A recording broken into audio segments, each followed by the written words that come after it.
নন্টে ফন্টে। এসো এসো ভেতরে এসো, খানকির ছেলেগুলো দেখে যাও মন্দিরের ভেতরটা কেরম। দেখো দেখো জোরে বল। খানকির ছেলে, দেখো। হ্যাঁ, চলো চলো মন্দিরটাও দেখি বাবা, অনেকদিন দেখিনি। ক্যামেরা মাছদা করে আমার মুখ ঢাকা দিল খানকে ছেলে। ছাড় বলছি, ছাড় মাছদা, ছাড় গুজির বেটা তোর মাকে। ছাড় ছাড়, গুজির বেটা কেরা আমার ধরলি। এইবার ধরেছি, খানকির ছেলের বাড়া কাটবো বকে।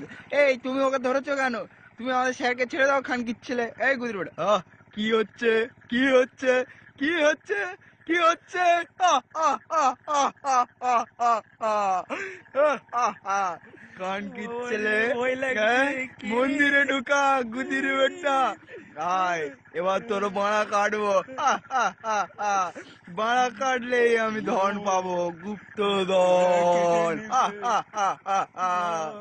এই তোরা এখানে কি করছিস, খানকির ছেলেগুলো? হ্যাঁ, পালা, নাহলে তোদেরও বাড়া কেটে নেবো। আহ, আহ, আহ, আহ, আহ, আহ। দাঁড়াও, এই দাঁড়া দাঁড়া দাঁড়া, ও খানকির ছেলে মাছদা দাঁড়া, পালা, নাহলে খানকির ছেলে তোদেরও বাড়া কাটবো। গুজির দাঁড়া। বেটা তাড়া করছে মা। ও মাছদা আসে রে, ও বাবা ও পালা বাবা, রে গুজির বেটা, পালা পালা পালা। ও মাছদা ছোট ছোট, খানকির ছেলে চরে। ও বাবা ছাড়ের কি হবে, আমি তো অনাথ হয়ে গেলাম রে।